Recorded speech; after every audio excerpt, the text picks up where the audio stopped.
Hey guys, tonight we step into the stifling corridors of Madrid's royal palace, where the air itself feels infected and the stench of decay can seep through solid stone walls. Imagine a young French princess, once bathed in rosewater and draped in fine silks. Now the Queen of Spain, yet lying in darkness, her body turned into a living feast for lice, fleas, maggots, and worms. This is not a ghost story, it is far worse. Because it truly happened. Every bite, every wriggle beneath her skin, was embraced as holy suffering by a court that saw filth as purity. You think you could endure it? Trust me, you wouldn't survive a single day. The truth is both grotesque and tragic. The diseases that consumed her were rare and monstrous, and the so-called treatments were even more disturbing. So, before you get comfortable, take a moment to like the video and subscribe, but only if you genuinely enjoy what I do here. Tell me in the comments where you're watching from and what time it is for you right now. Now, dim the lights. Maybe turn on a fan for that soft background hum. And let's ease into tonight's journey together. The veil of time gently stirs, carrying us back more than 4 centuries, to the middle of the 16th century, where a young maiden of French royal blood departed from the palace of Fontainebleau, leaving behind the scent of roses in a silver bath to cross the Pyrenees. Stepping into a world where suffering was exalted and the body meant to be cherished became a testament to a distorted faith. Within the Alcazar Palace in Madrid, a dreadful stench spread along the marble corridors, mingling with faint, feeble groans from the Queen's private chamber. It was not the sound that terrified the court, but the sickly sweet, putrid odour, like the ghost of death slipping through the door's crevices. Inside, upon a bed whose sheets had not been changed for many months, Isabel d'Urbaloa, only 23 years old, Queen of Spain, wife to the most powerful man in the world, lay dying. Her hair, untouched by water for 8 years, was matted and solid with filth, lice clinging fiercely to each strand, fleas leaping frantically from the sweat and blood-soaked dress, maggots crawling from open wounds across her neck, arms, and every fold of her skin. She was no longer a woman, no longer a wife, not even human, only an empty shell of a body decaying, whispering prayers as her own flesh turned against her. It was the journey from a radiant princess to a living corpse at the heart of the Spanish Empire, a tragedy of blind faith clothed in virtue, and of self-destruction, exalted as a moral ideal. Isabel d'Urbaloa was born on the 6th of April, in the year 1545, at the magnificent Château de Fontainebleau, a brilliant symbol of French royal power. She was the youngest daughter of a cadet branch of the royal family. Her father, Duke Armand d'Urbaloa, was a renowned nobleman in the French court, and her mother, Duchesse Marguerite de Villeneuve, was celebrated for her gentle beauty and her talent in hosting lavish banquets. Isabel had 2 elder brothers and 1 elder sister, all raised in a strict environment but steeped in the refined etiquette of the court. From an early age, Isabel was the jewel of her family. With golden hair, bright blue eyes, and skin as smooth as porcelain, she grew up surrounded by the lilting music of the lute, the murmur of fountains in palace gardens, and the fragrance of meticulously tended rose bushes. Her childhood was filled with warm baths, scented with jasmine and roses, the embrace of manicured gardens, and bed linens that always carried a delicate perfume. In the French court, bathing was not a sin but an elegant refinement, a daily ritual of civility and sophistication. Each morning, her ladies-in-waiting bathed her in a polished copper tub, washed her golden hair with rose water, and massaged her skin with costly oils imported from the East. Isabel always carried the fragrance of flowers and youth, as though destined for beauty, power, and a happy marriage. But her fate was not her own to decide. In the year 1559, when she was just 14 years old, Isabel became a pawn in Europe's political chessboard. The Treaty of Cateau-Cambrésis was signed, ending the war between France and Spain, and Isabel was the gift to seal the peace. This marriage was not born of love, but to unite two empires, tighten the grip of power, and secure political advantage. She was wed to King Philip II of Spain, a 32-year-old widower cold, reserved, and ruling over an empire so vast that the sun never set upon it. This union transformed Isabel from a carefree French royal maiden into the Queen of Spain, but it also opened a chapter of her life she could never have imagined. In January of the year 1560, upon crossing the Pyrenees into Spain, Isabel did not merely change her country. She stepped into another century. She left behind the delicate, refined beauty of the French Renaissance to enter a harsh Spain, where the body was considered the enemy of the soul, and every earthly pleasure was scrutinized under the stern gaze of religion. Philip II welcomed Isabel in the city of Guadalajara with one of the most magnificent royal ceremonies the Spanish court could arrange. The square was draped in flags and red carpets, with columns of knights in gleaming armor leading the royal carriage, while drums and trumpets resounded to summon the people to greet their new queen. Above, balconies were crowded with onlookers, waving white handkerchiefs and showering flowers in celebration. Every detail followed strict protocol, showcasing the majesty of an empire stretching from Europe to the New World. Yet amid the splendor, Philip II's gaze remained cold and composed, as though he stood apart from the festivities. He looked at Isabel not with the passion of a newlywed husband, but with the caution and reserve of a man long accustomed to the austere discipline of religion, having lost his wife and endured many personal sorrows. Philip had all but locked away his heart, channeling his faith and will entirely into serving God and consolidating the power of his dynasty. Their wedding took place in the grand cathedral, its soaring dome filled with the harmonies of the choir. Isabel wore a white gown embroidered with gold thread, edged with lace, as delicate as morning mist, and a crown studded with jewels upon her head. She walked down the red-carpeted aisle between two rows of clergy, each step a blend of anticipation and unfamiliarity. From a spirited French maiden, she now stood before the massive altar of a Spanish cathedral, beside a solemn king, pledging herself for life. Isabel knew well that this marriage was a political arrangement. She did not dream of romantic love.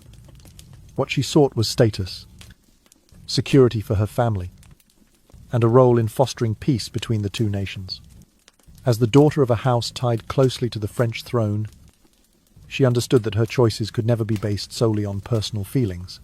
Above all, at the age of 14, she had learned that the fate of royal women was bound to decisions far greater than their private desires. Though inwardly wary of the austerity of the Spanish court, Isabel strove to appear proud and composed. She smiled at congratulations, bowed when introduced to clergy and nobles, and kept her back straight through the endless hours of ceremony. But deep inside, she felt an invisible distance between herself and Philip, a gap not only of language and custom, but of how each viewed life itself. Philip II prayed 4 hours each day, wore coarse hair shirts beneath his robes to feel constant penance against his skin, and had built an empire grounded in strict piety, where every act of the ruler must serve as a moral example. For this reason, in her early days as queen, Isabel quickly felt the severity of change. Her new confessors were Jesuit priests, men trained under the harshest discipline. They preached that all pleasures of the body were temptations, and that any act of self-care bore the mark of pride. To them, the Queen of Spain should bathe only when absolutely necessary, and each time must be accompanied by sincere repentance. The luxurious baths with roses and oils vanished. Instead, Isabel was given only quick rinses with cold water, hurried and plain. Perfumed oils and fragrances were replaced with holy water, At first, she could not adjust. Her skin, long accustomed to daily care, began to break out in rashes, grow dry, and peel. But when Isabel voiced her discomfort, the priests merely smiled and told her it was a sign that God was purifying her soul. Within Isabel, a mix of confusion and stubborn resolve began to grow. She believed in her duty, in the need to adapt to be accepted as a true queen in the eyes of the Spanish court and church. Yet she also felt the invisible chains tightening around her life, turning freedom and simple joys into luxuries that were now far beyond her reach.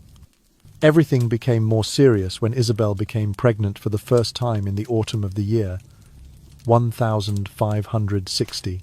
Instead of receiving the careful attention given to other noble women, she was met with strict admonitions from her confessors.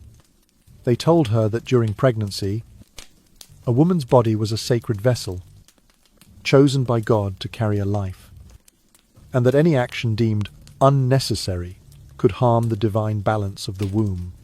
In particular, they stressed that bathing was a danger, and that even a warm bath could put the child at risk. Amid these warnings, a prominent figure emerged, Father Martinez, a gaunt Jesuit priest with deep-set eyes and a voice like a passing breeze. Soft yet strangely weighty, he became Isabel's spiritual guide during her pregnancy. Father Martinez not only explained the fundamentals of ascetic doctrine, but also drew from examples of the past to illustrate the purity he wished her to emulate. He spoke of Saint Bridget of Sweden, who once advised, "Pregnant women should mimic the filth of the stable where Christ was born," regarding it as a sign of humility and obedience to God's will. Then he mentioned St. Agatha, a saint who refused all bodily care to keep her soul and body entirely pure before God. Each story was told like an ancient scripture, slowly, solemnly, and repeated so often that it embedded itself deeply into Isabel's mind. She received these words as she would receive the Holy Scriptures.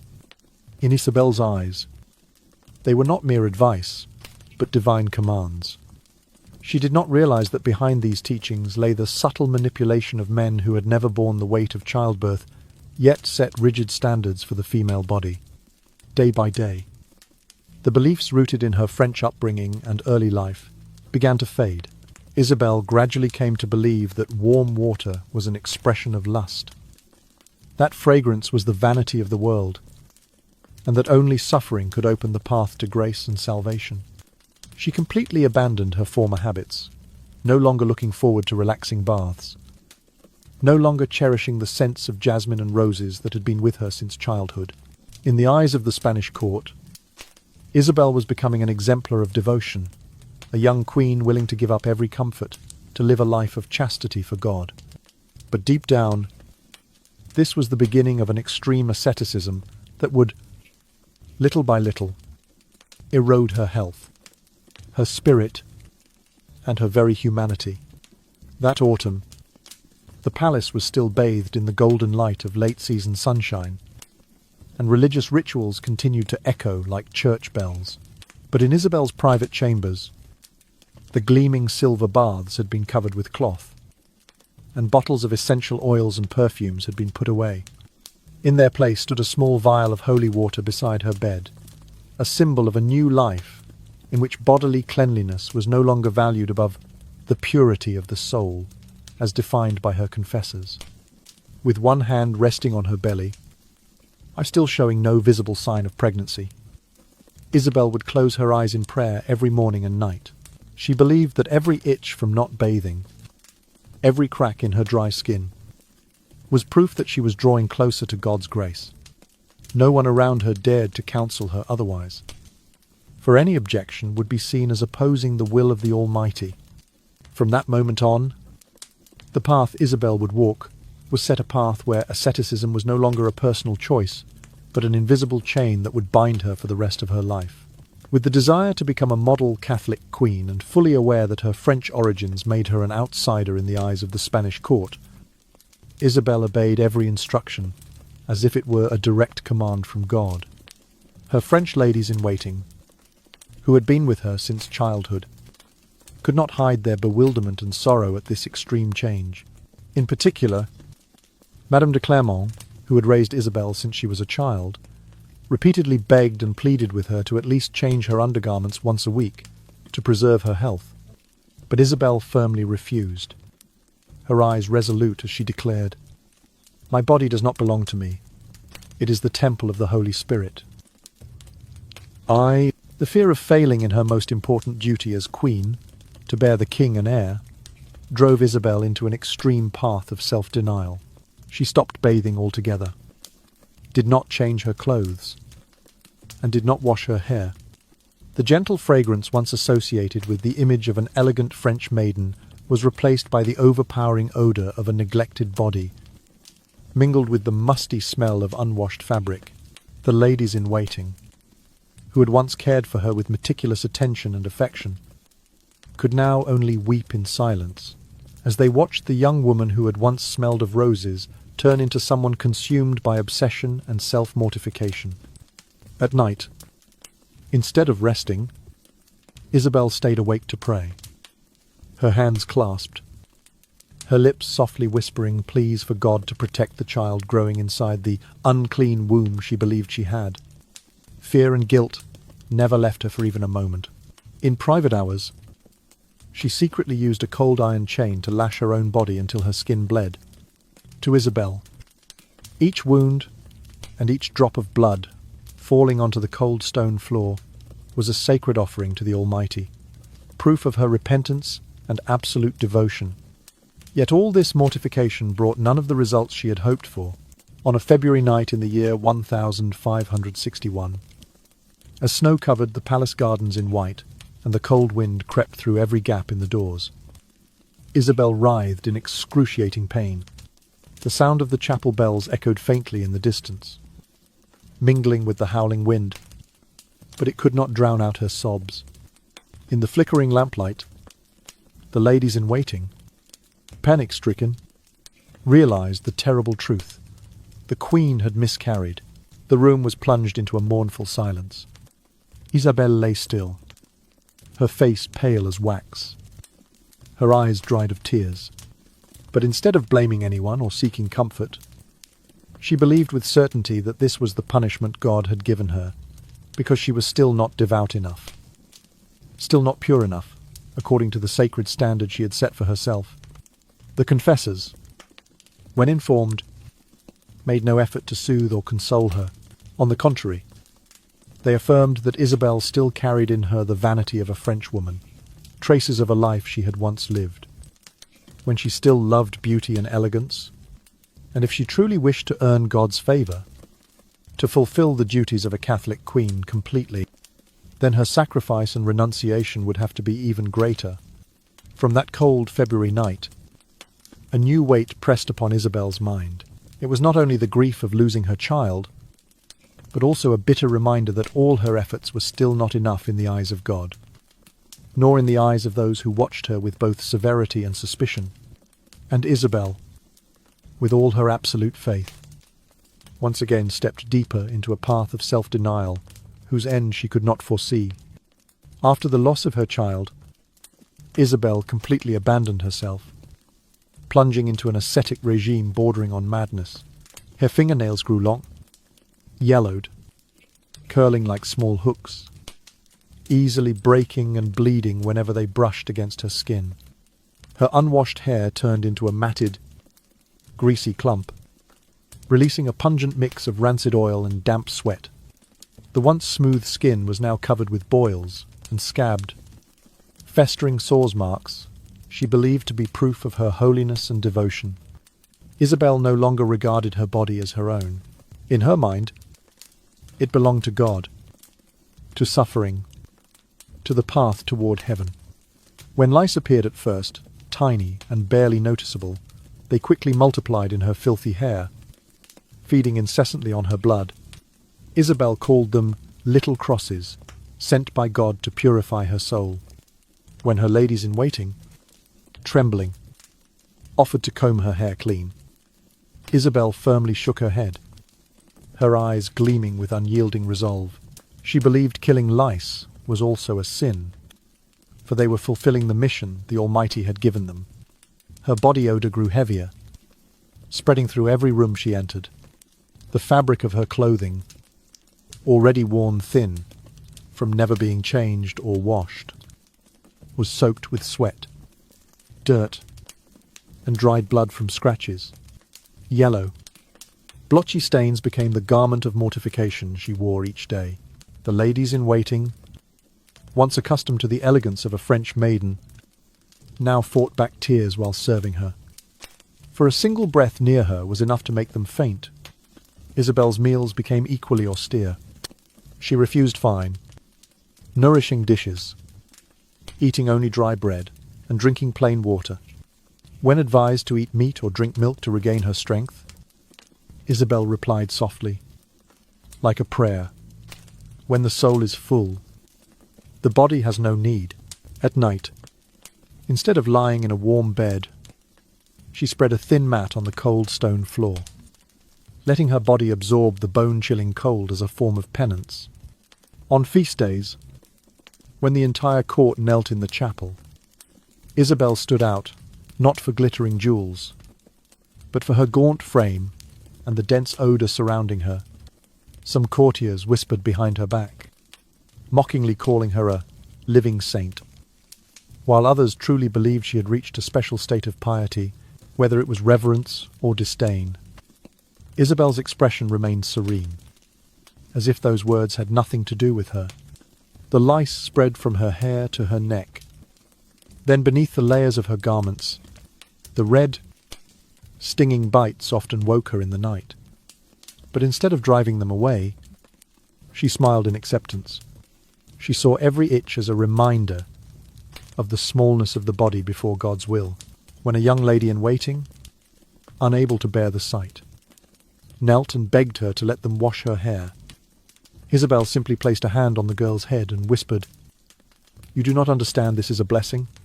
And so, winter followed summer, and Isabel's body became a living testament to slow decay. But to her, it was not decline. It was transcendence. A journey of shedding everything earthly to draw nearer to grace. She believed each day spent in stench, sordis, and relentless itching was another step on the path to heaven. From a gilded palace once filled with silks and the scent of flowers, Isabel had turned her living space into a personal convent of austerity. And there, within those cold stone walls, a young queen who had once bloomed like the roses of France had become only a shadow of herself, a shadow she believed would one day be embraced by God. After the lice came the fleas. They crept everywhere, leaping from dusty, filthy carpets into the folds of dresses that had never once been washed. With every step Isabel took, it was as if she carried a tiny marching army along with her, and her body was covered in red marks. Some swelled like burns, others rose into tight blisters that burst when accidentally brushed. She scratched for a momentary sense of relief, but her yellowed, thick, and claw-like nails tore the skin open, exposing raw flesh and fresh blood. From there, the infection spread quietly. Philip II, the man who once brought the Netherlands to its knees, began to feel disgust toward the very wife he had once embraced. Standing just a few steps from Isabel, he had to fight the urge to retch from the foul, fishy stench mixed with decay that emanated from her skin.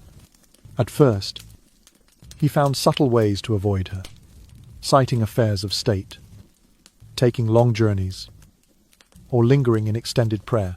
But over time, their already fragile marital relations became infrequent and then disappeared entirely. Isabel, lost in her own world of ascetic devotion, harbored no suspicion or resentment, believing her husband's withdrawal to be God's will, that she should give her heart wholly to him. Yet the worst nightmare had not yet come. The infected wounds on her body began to ooze, releasing a sour, putrid smell that drew swarms of insects. The Spanish palaces could not keep out. Isabel's skin cracked like parched earth in summer, her sores refusing to heal. and each movement left dry bloodstains on the patchwork of tattered fabric she wore. Then, in the year 1564, the most dreadful invader arrived. At first, it was only a few tiny white specks at the edge of a wound on her calf. The experienced ladies in waiting instantly recognized they were not pus, but wriggling maggots. They crawled slowly, burrowing into the fissures of her flesh, multiplying with each passing day. For the maggots, Isabel's body was a paradise, warm, moist, and rich with nourishment from necrotic tissue. Within mere weeks, they had overtaken almost all her sores, eating deep into the flesh and leaving behind hollow pockets that seeped yellow fluid. Isabel neither screamed nor pleaded for help. Instead, she regarded them with a serene gaze, convinced this was the final trial God had given her. She considered each maggot a little worker, sent down to remove the last remnants of sin clinging to her mortal body. When a young maid, pale-faced and trembling, tried to tweeze them out, Isabel placed her frail yet resolute hand over the girls and whispered, "Do not. This is grace." During chapel services, as the entire court knelt, the stench of death from her body spread through the sanctuary. The nobles whispered, calling her the breathing corpse. Some, in their blind devotion, truly believed she had reached sainthood, transcending all bonds of the flesh. Others simply wanted to stay far away, fearing that even standing near her would leave them reeking for days. From a radiant young queen, Isabel had become but a faint shadow of herself, a ravaged body besieged by fleas and maggots, yet carrying an unshakable faith that each passing day brought her closer to the gates of heaven. And within the gilded palace, amidst silk, velvet, and solemn ritual, her figure stood as a chilling warning about the thin line between devotion and self-destruction. Isabel's second pregnancy unfolded in a condition so dreadful that even medieval physicians, men long accustomed to disease and decay, shuddered in horror.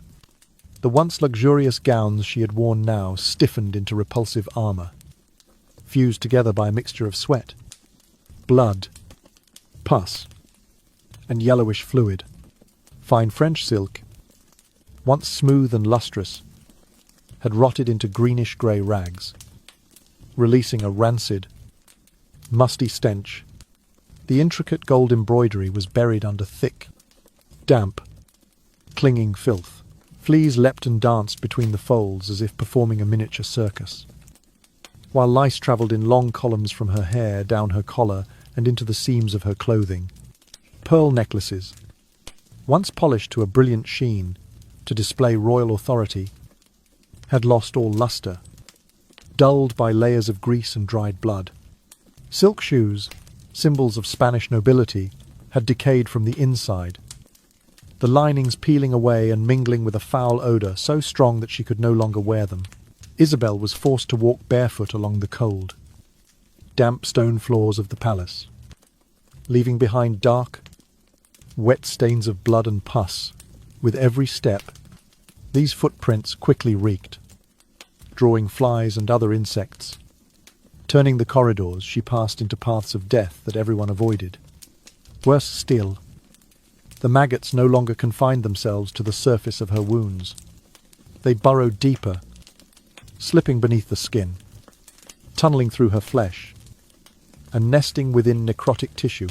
Clusters of white larvae writhed beneath the thin surface of her skin, causing it to swell and quiver faintly whenever she moved. Isabel felt each movement clearly, as if an invisible army were ploughing through her body. Yet instead of fear or disgust, she regarded it as a holy visitation from God, a ritual cleansing of the flesh before her soul passed through the gates of heaven.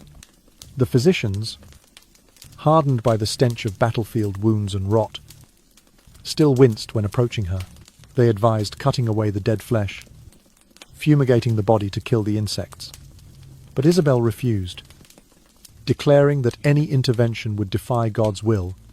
She continued to live with fleas, lice, and maggots as constant companions, inseparable from her existence. The ladies-in-waiting who attended her, though deeply devout, had to work in shifts to avoid collapsing from the overpowering stench and the horror of touching her body. Throughout the pregnancy, even Isabel's meals became a spectacle of dread.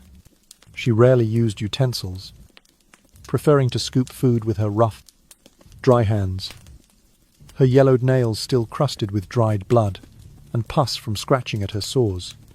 Food that was fragrant at first soon absorbed the foul, sour scent of her body within minutes. Some servants secretly discarded her leftovers for fear that anyone who ate them might fall ill.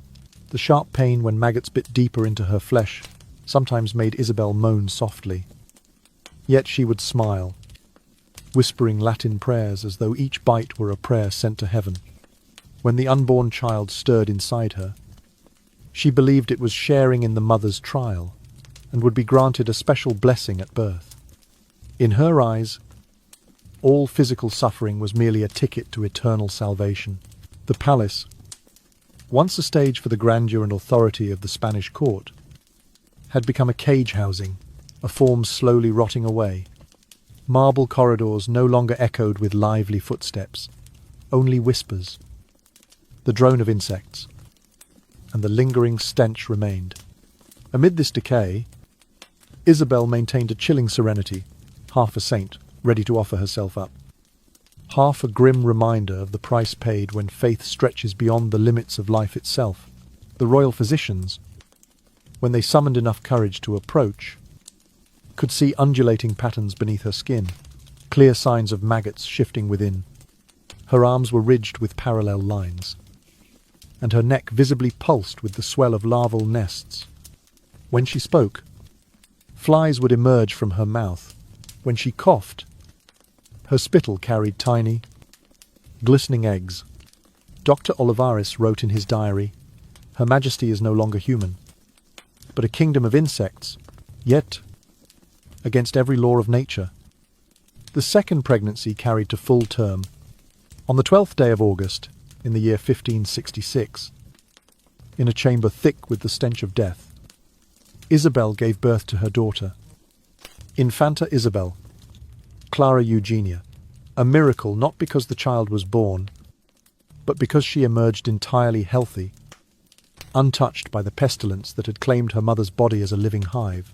The delivery was swift, almost eerily so, as if the body long ravaged had been saving its final reserves of strength for this one act. The attending midwives, veils pressed tightly against their noses, exchanged glances of disbelief. They had expected a stillborn child, or at best, a frail and malformed infant. Yet here was a robust newborn, her cry slicing through the oppressive air like a bell in a cathedral.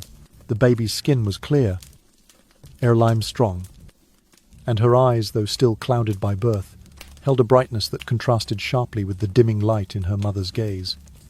Isabel, pale and drenched in sweat, clutched the child with a trembling but determined grip. Blood mixed with pus pooled beneath her on the linen sheets, soaking through to the mattress. Yet she seemed oblivious. Instead, she murmured words of Latin praise, thanking God for what she saw as divine proof that faith could shield the innocent from corruption. The maggots in her flesh continued their relentless work, writhing beneath the skin of her arms as she cradled the infant. But she held her daughter aloft for all in the chamber to see, as though presenting her to both heaven and earth. Dr. Olivares, though a man of science, found himself momentarily silenced. The scene before him defied every lesson of anatomy, every expectation of disease. He scribbled in his notes that this was a birth not only from a woman, but from a body already claimed by death. The courtiers present could not meet one another's eyes. They stood rigid, each breathing shallowly to avoid the miasma. Yet none dared to leave before the ritual blessings were spoken. Once the umbilical cord was cut, the child was swiftly taken to a side chamber to be cleaned and wrapped in fresh linen. The contrast between the two rooms could not have been more stark. There, in the smaller chamber, the air was freshened with lavender and rosemary. Here, in Isabel's bedchamber, the odour of decay clung to the walls like a curse. The sound of the baby's cries carried faintly back into the oppressive gloom, a reminder of new life in the shadow of imminent death. Isabel insisted on nursing the child herself. To the visible alarm of the physicians and attendants, they warned of contagion, of the uncleanliness of her flesh.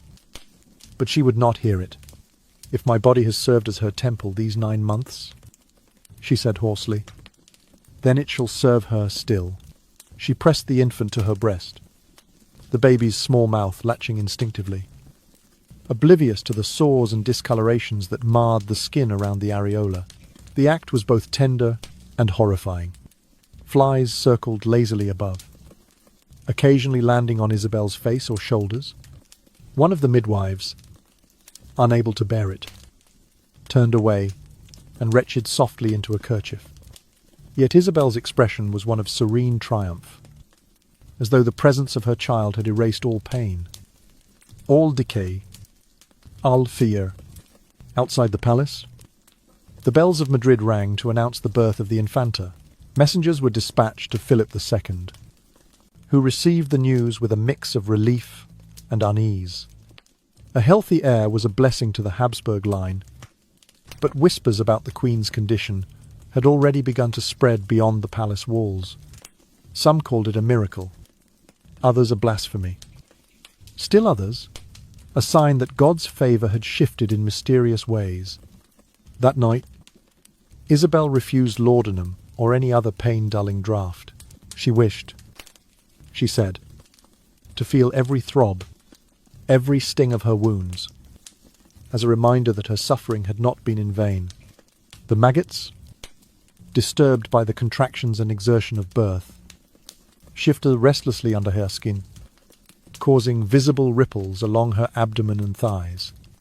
She welcomed the sensation, whispering that even the smallest of God's creatures had played their part in bringing this child into the world. The physicians departed in silence, their faces pale and drawn. In his final note for the day, Dr. Olivares wrote, "Today I have seen what I would not have believed without my own eyes, a child born clean from a womb unclean, from a mother who is more grave than living flesh. May the Lord decide whether this is his wonder or his warning." Hello. As the candles burned low, Isabel lay awake, her daughter sleeping soundly at her side.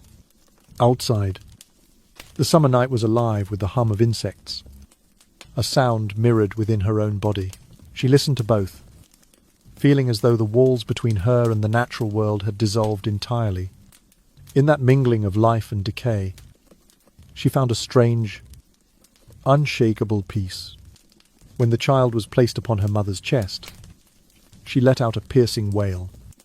As if sensing something unspeakable, the midwife hastily brushed away the crawling insects, wiped the fluids from Isabel's body, and shielded the infant from the tide of creeping life spilling forth from the Queen.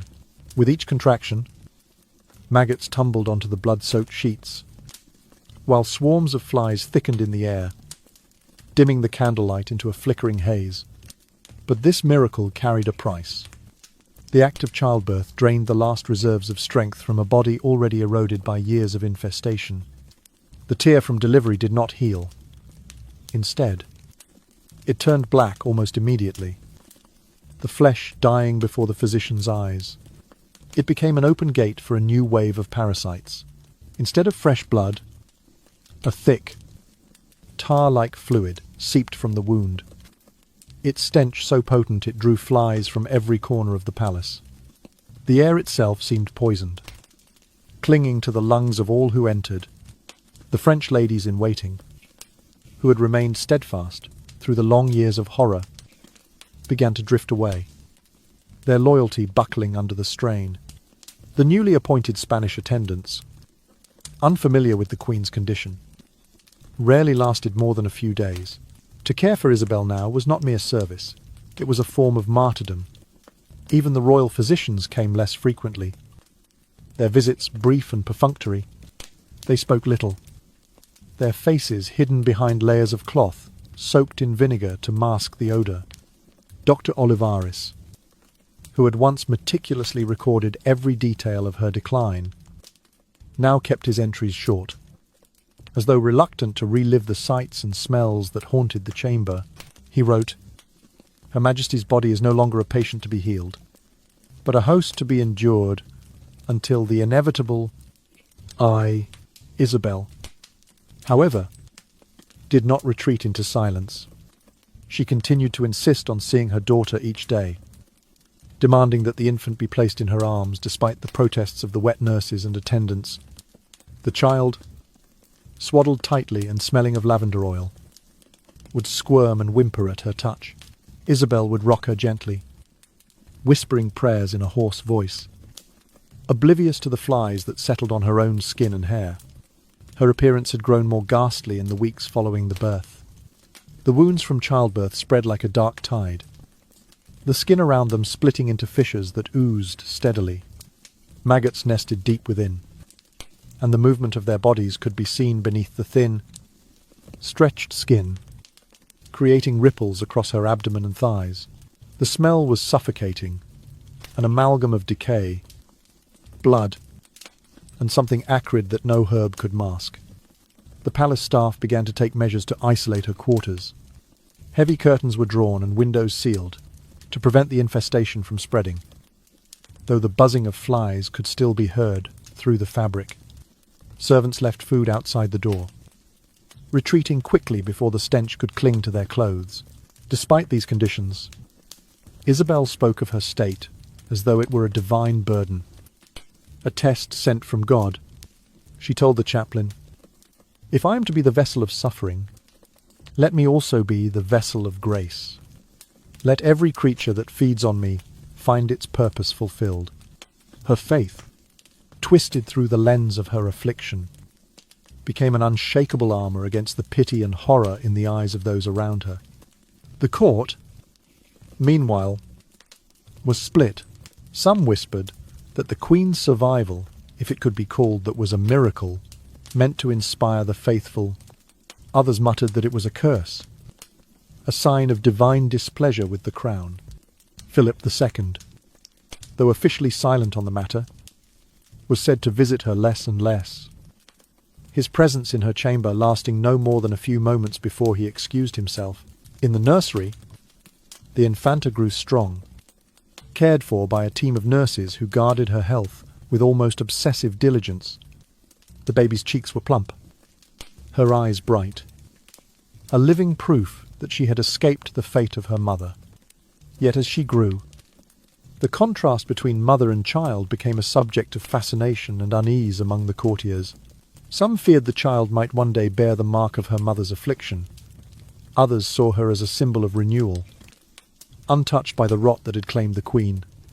Isabel's world shrank to the dimensions of her bed. She could no longer stand without assistance, and even sitting up required the support of pillows to keep her from collapsing. Her once luxurious hair had thinned to brittle strands, clinging to her scalp in greasy patches.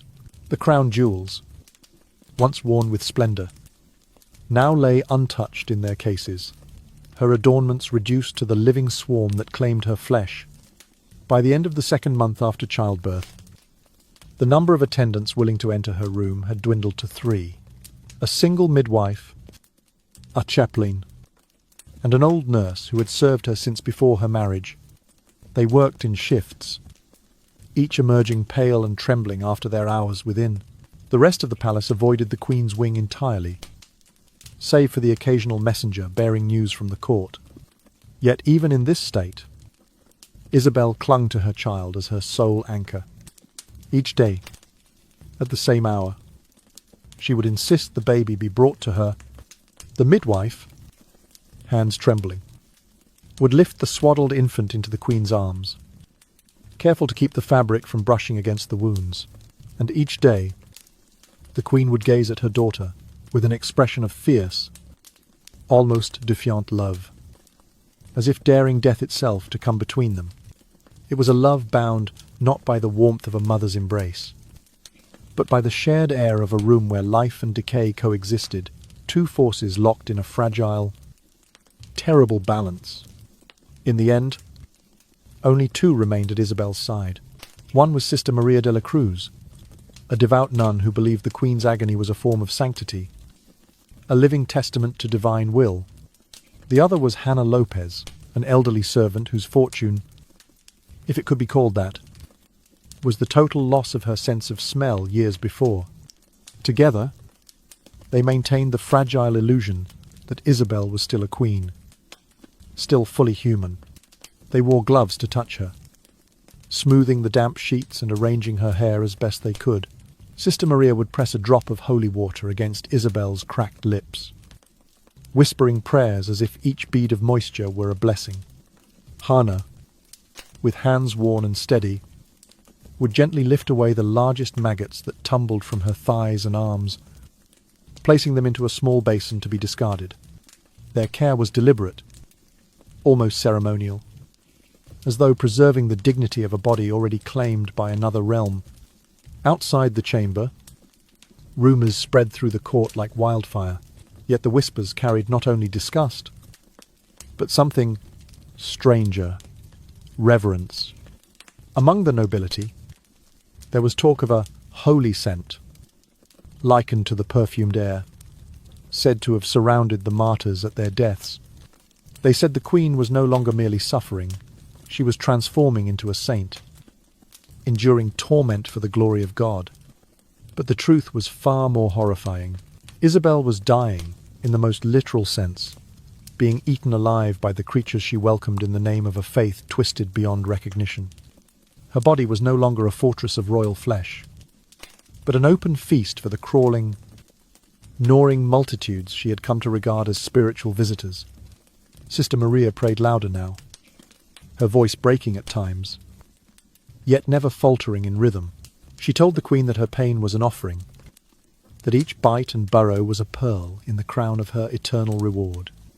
Isabel, eyes clouded and unfocused, would sometimes smile faintly at these words, her breath rattling through a throat lined with phlegm and the faint hum of flies.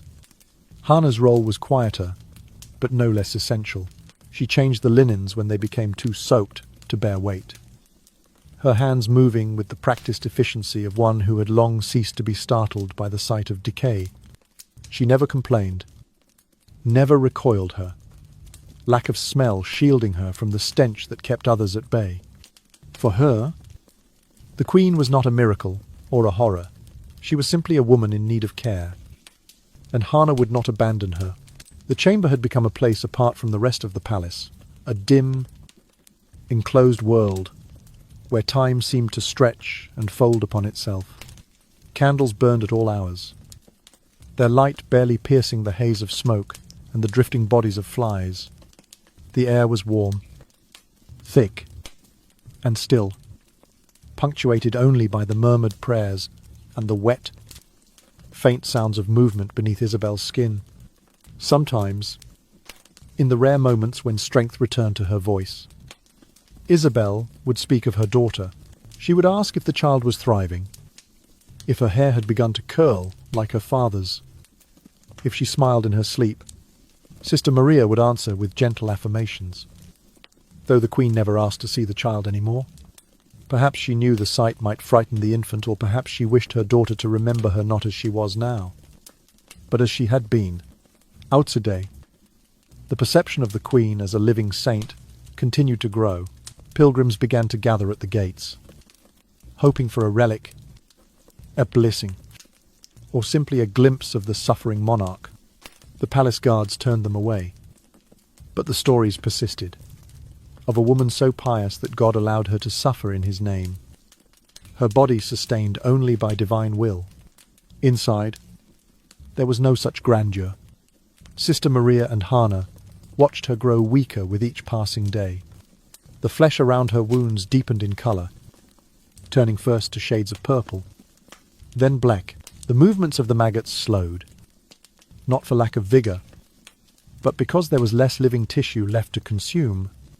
The Queen's breath came in shallow gasps, her chest rising and falling like the tide in a dying bay. One night, as a storm rattled the palace windows, Isabel whispered something to Sister Maria. The nun leaned close, and the Queen's cracked lips formed the words, "Do not drive them away. They are my penance." Sister Maria's eyes filled with tears, but she nodded, unable to speak against the conviction in the dying woman's tone. Hannah, who had been tending to the basin at the foot of the bed, paused for a moment and looked at the Queen with an expression unreadable in the dim light. Perhaps it was pity, or respect, or simply the resignation of one who has seen the human body surrender too many times before. She returned to her work without comment.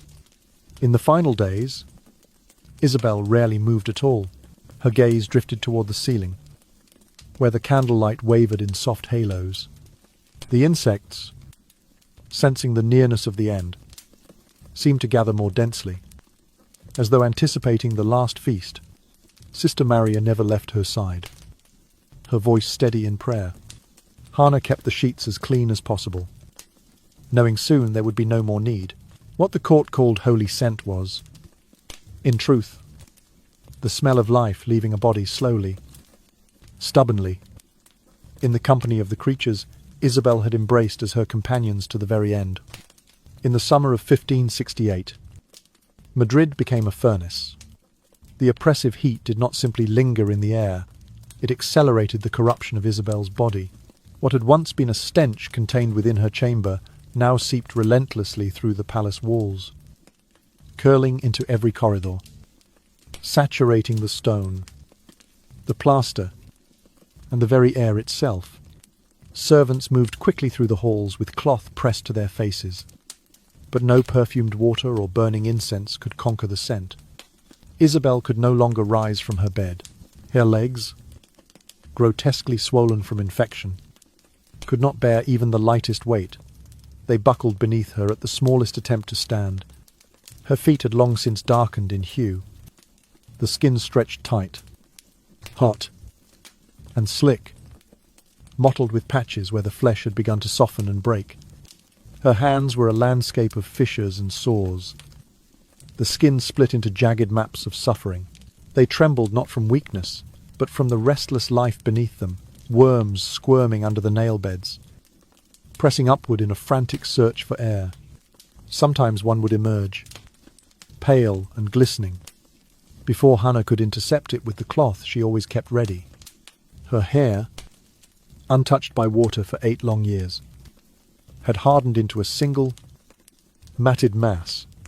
It clung to her scalp like a dark, resinous crown, unyielding to comb or hand. The heat made it worse. Sweat mingled with old oils, forming a crust that seemed part of her very skin. And beneath that layer, in the damp darkness, the lice had bred into monstrous forms, grotesque parodies of their kind. Their bodies bloated and misshapen from years of feeding without interruption. These creatures were unlike anything the court physicians had ever seen, larger than the nail of a man's thumb. Their shells were thickened and their limbs twisted. Their colour, an unnatural blend of sickly white and rust brown. When disturbed, they moved with an alarming swiftness, disappearing back into the thatched tangle of hair, as though the mass itself were their fortress. The heat of Madrid's summer brought a lethargy to the palace staff. Yet inside Isabel's chamber there was no slowing. The decay advanced with a cruel efficiency every day. The sores on her body widened. Every night, the rustle of movement beneath her skin seemed louder.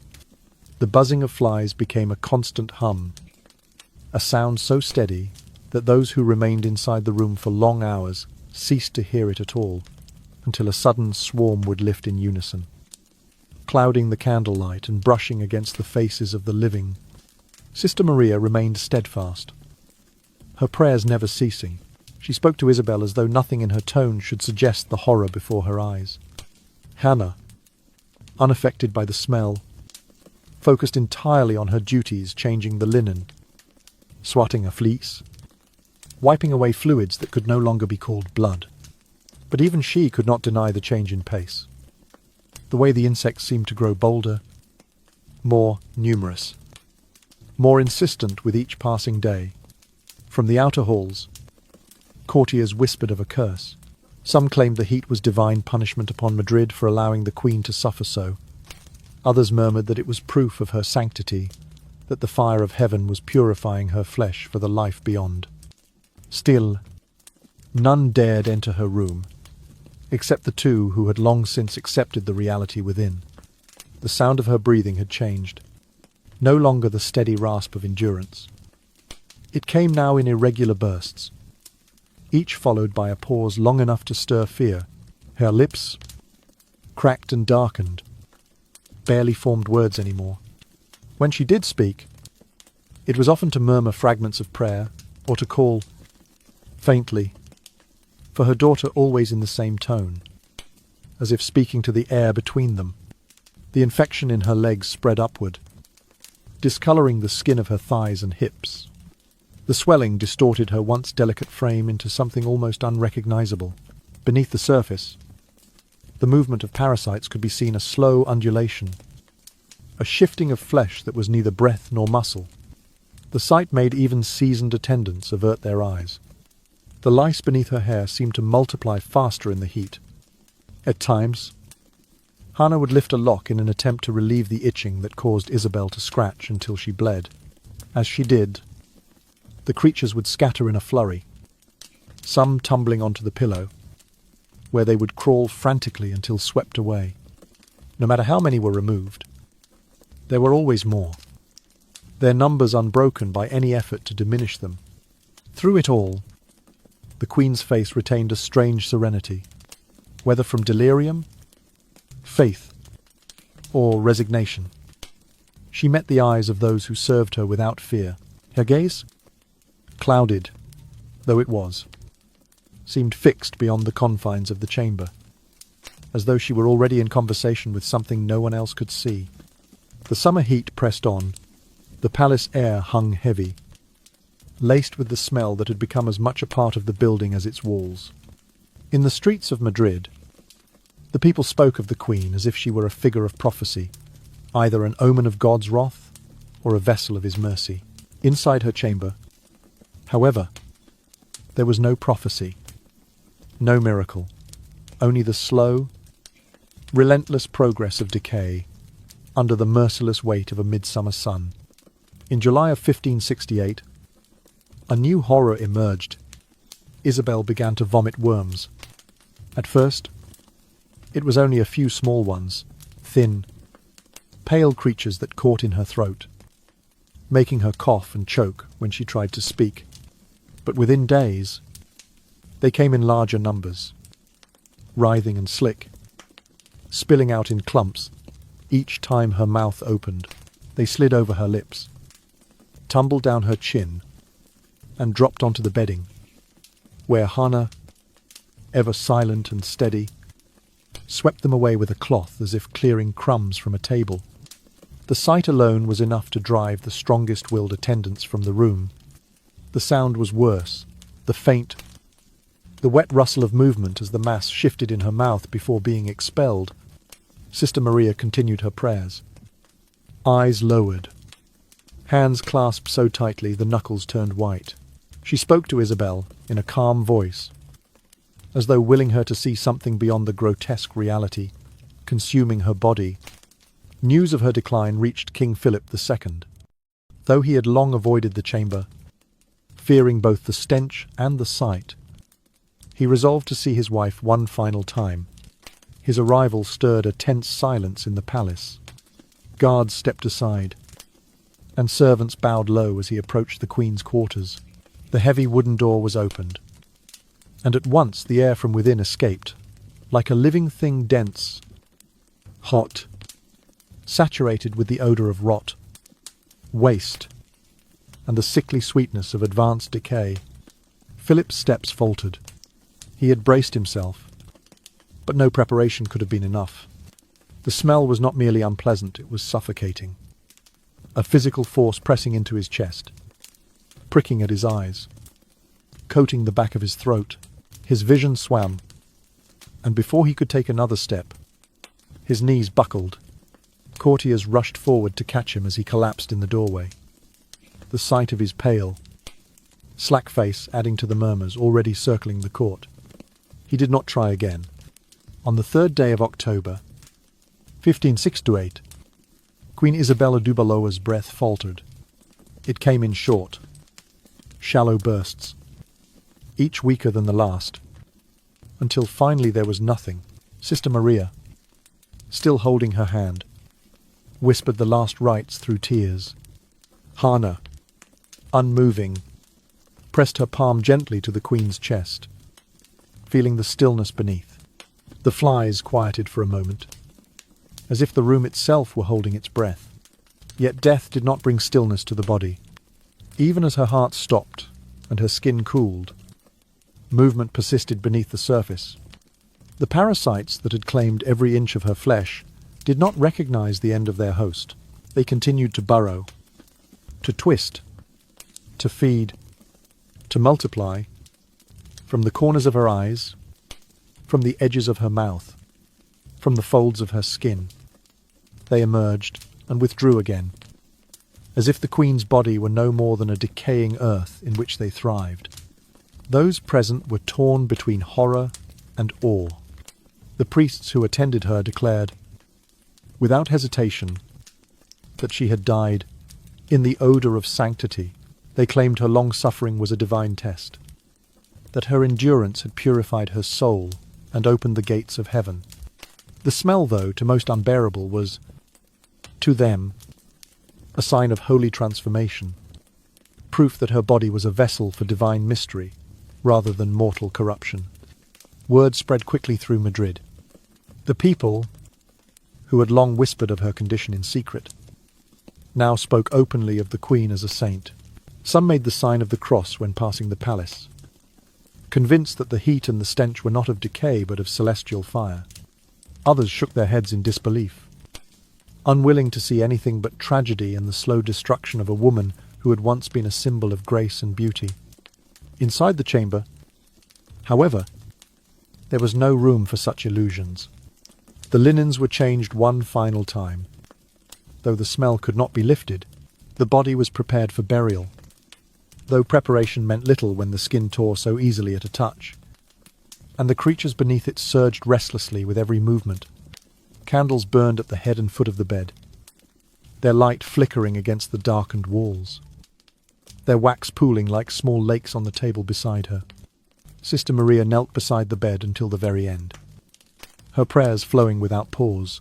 Hannah stood behind her, hands folded, eyes fixed, not on the Queen's face, but on the space just above it, as though watching for something only she could see.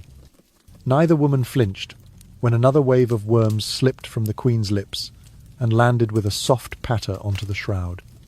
They had seen it all before. By nightfall, the door to the chamber was closed. The palace returned to its muted routine, though the scent lingered in every hallway, clinging to tapestries and carved wood. Outside, the city slept under a sky without stars, the air still heavy with heat, and in the silence of the Queen's final rest, the small, unseen lives within her continued their work. Indifferent to kings or crowns, to sainthood or sin, the people of Spain wept openly, convinced they had lost not merely a queen, but a living saint. From the poorest market vendor to the highest-ranking noble, voices murmured prayers in her name. Bells tolled across Madrid, their solemn peals rolling over the rooftops like waves of mourning. King Philip II decreed a funeral of unmatched grandeur.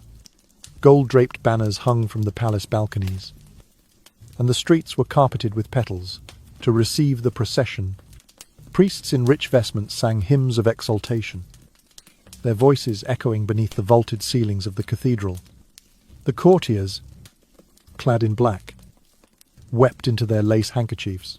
Candles lined the route from the palace to the burial place, their flames trembling in the late autumn wind.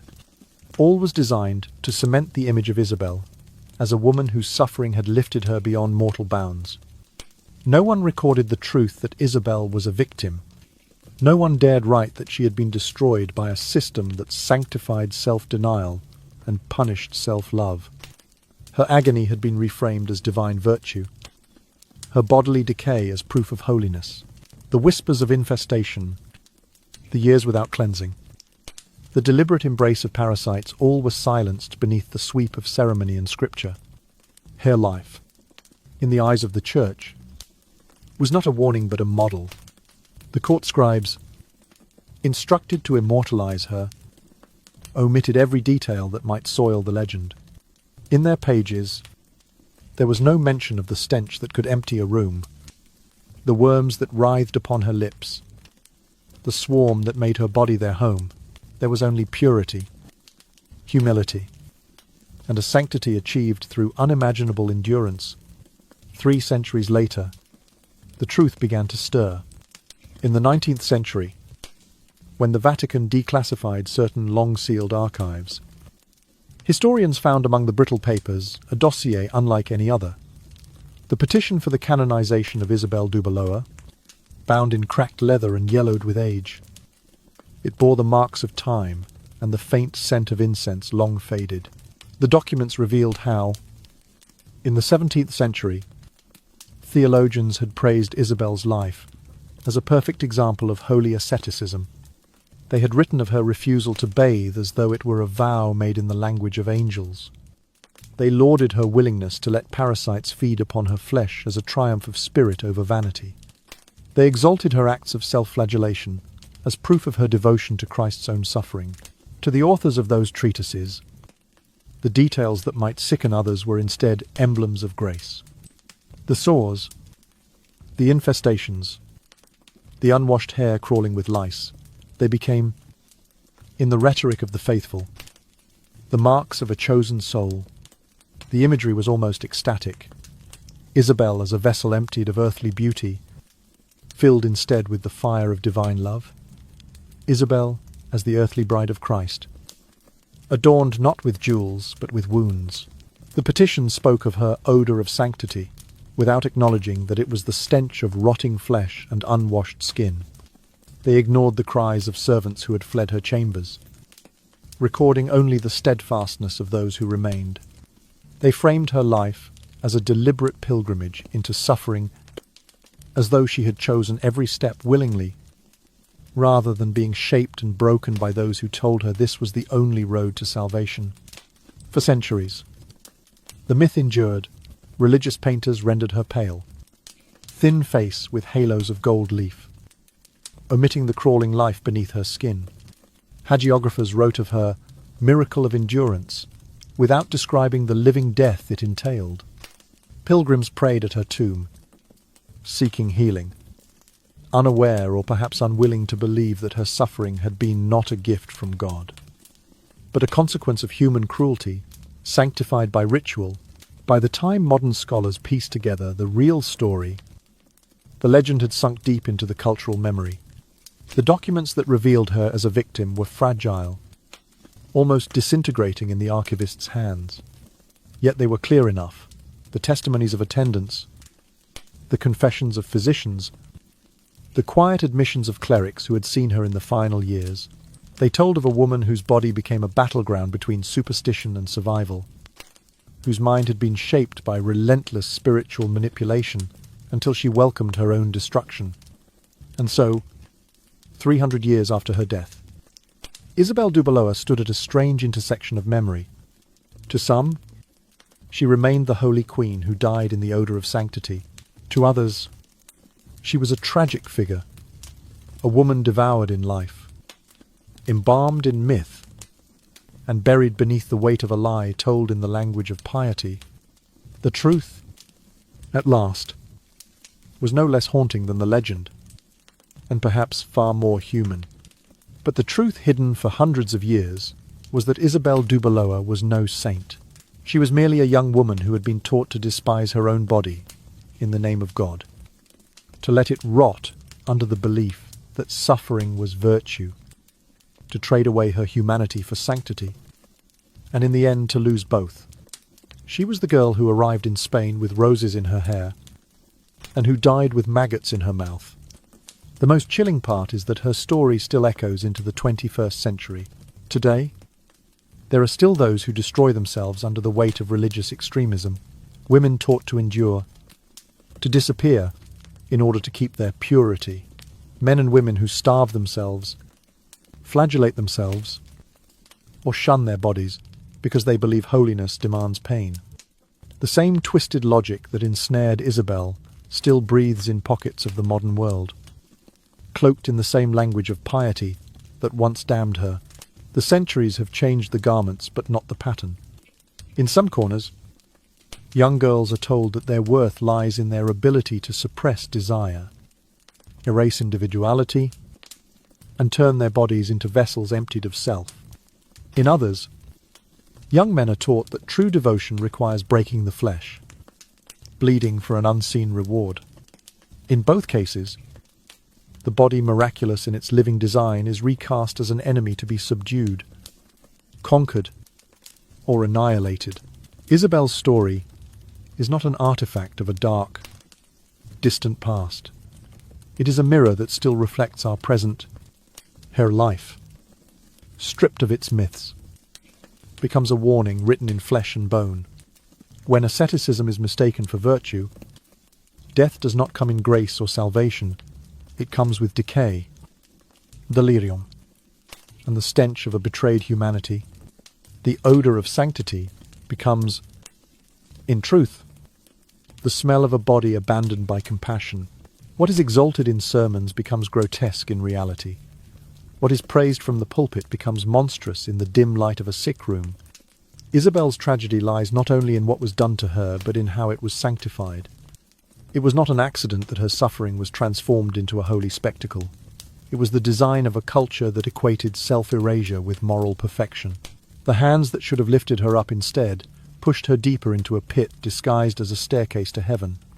And when she died, those same hands covered her in gold and called her blessed. The danger of her story is its adaptability. The same rhetoric that justified her destruction can be reshaped to fit any age, any creed, any ideology that demands a sacrifice of the self. In the modern era, it may not always wear the robe of the church. It can take the form of cults that control every aspect of a person's body and mind, or social movements that dress self-harm in the language of moral purity. It can whisper in the ear of a teenager scrolling through images of starvation as discipline, or in the heart of someone convinced that joy is a sin. In that sense, Isabel's life is more than a historical account. It is a living parable. It forces us to ask, when does devotion become destruction? At what point does the pursuit of an ideal cross the line into the betrayal of one's own humanity? These are not questions confined to the 16th century. They are questions that stalk us still. Beneath the glow of electric light and the hum of modernity, her roses and her maggots are two ends of the same story. A story of beauty suffocated under the weight of dogma, of a human spirit convinced to welcome its own ruin. We can choose to see it as a cautionary tale, or we can let it slip into the same fog of reverence that preserved the lie for 300 years. But if we do the latter, we risk repeating it again and again, in forms we may not recognize until it is too late. Isabel Dubeloa's legacy should not be a halo painted over rot. It should be a testament to the cost of mistaking suffering for virtue, of exalting pain over compassion, of worshipping an ideal that demands the slow annihilation of the self. Only when we see her clearly roses and maggots both can her story serve the purpose. It was never allowed to serve in her own time, not as a model to imitate, but as a warning to heed. The ending to Isabel Dubeloa's story is not meant to shock for the sake of shock, nor to dwell on the grotesque for its own sake. It is meant to peel away centuries of myth to reveal the human cost hidden beneath. For too long, her life was dressed in gold leaf and hymns, presented as a divine example of piety. But the truth is that Isabel was not a saint. She was a victim. A young woman persuaded to believe that her body was an enemy, that pain was a virtue, and that rotting alive was a pathway to heaven. The value of this story lies in its ability to make us question the beliefs and traditions we inherit without thought. It forces us to see how easily devotion can be twisted into self-destruction when guided by fear. control, and blind obedience. Isabel's suffering was not the will of God. It was the product of a system that turned human bodies into battlegrounds, and human dignity into collateral damage in the pursuit of an unattainable ideal. Through this video, we are reminded that faith should never demand the annihilation of the self. True spirituality uplifts, heals, and restores. It does not consume, corrode, or mutilate. Isabel's life warns us of the danger in confusing cruelty with holiness, endurance with virtue, and pain with purity. It challenges us to separate compassion from control, and to protect the vulnerable from those who would sanctify their suffering. In a broader sense, Isabel's story reaches beyond religion. It is about any ideology, be it political, cultural, or social, that convinces people to erase themselves in service of a higher cause.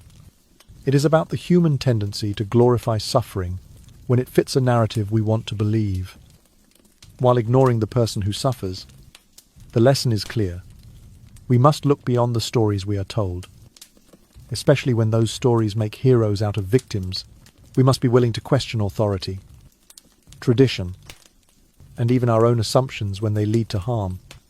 And most importantly, we must remember that dignity, compassion, and life itself are worth more than any ideal that demands their destruction. Isabel Dubaloa's name should not be remembered for the odour of sanctity her contemporaries claimed, but for the warning she offers us now, that when we sacrifice humanity on the altar of false virtue, all we are left with is rot, physical, moral, and spiritual. By telling her story honestly, we give her the one thing she was denied in life, the truth, and by hearing it, we have the chance to ensure that her fate will not be repeated.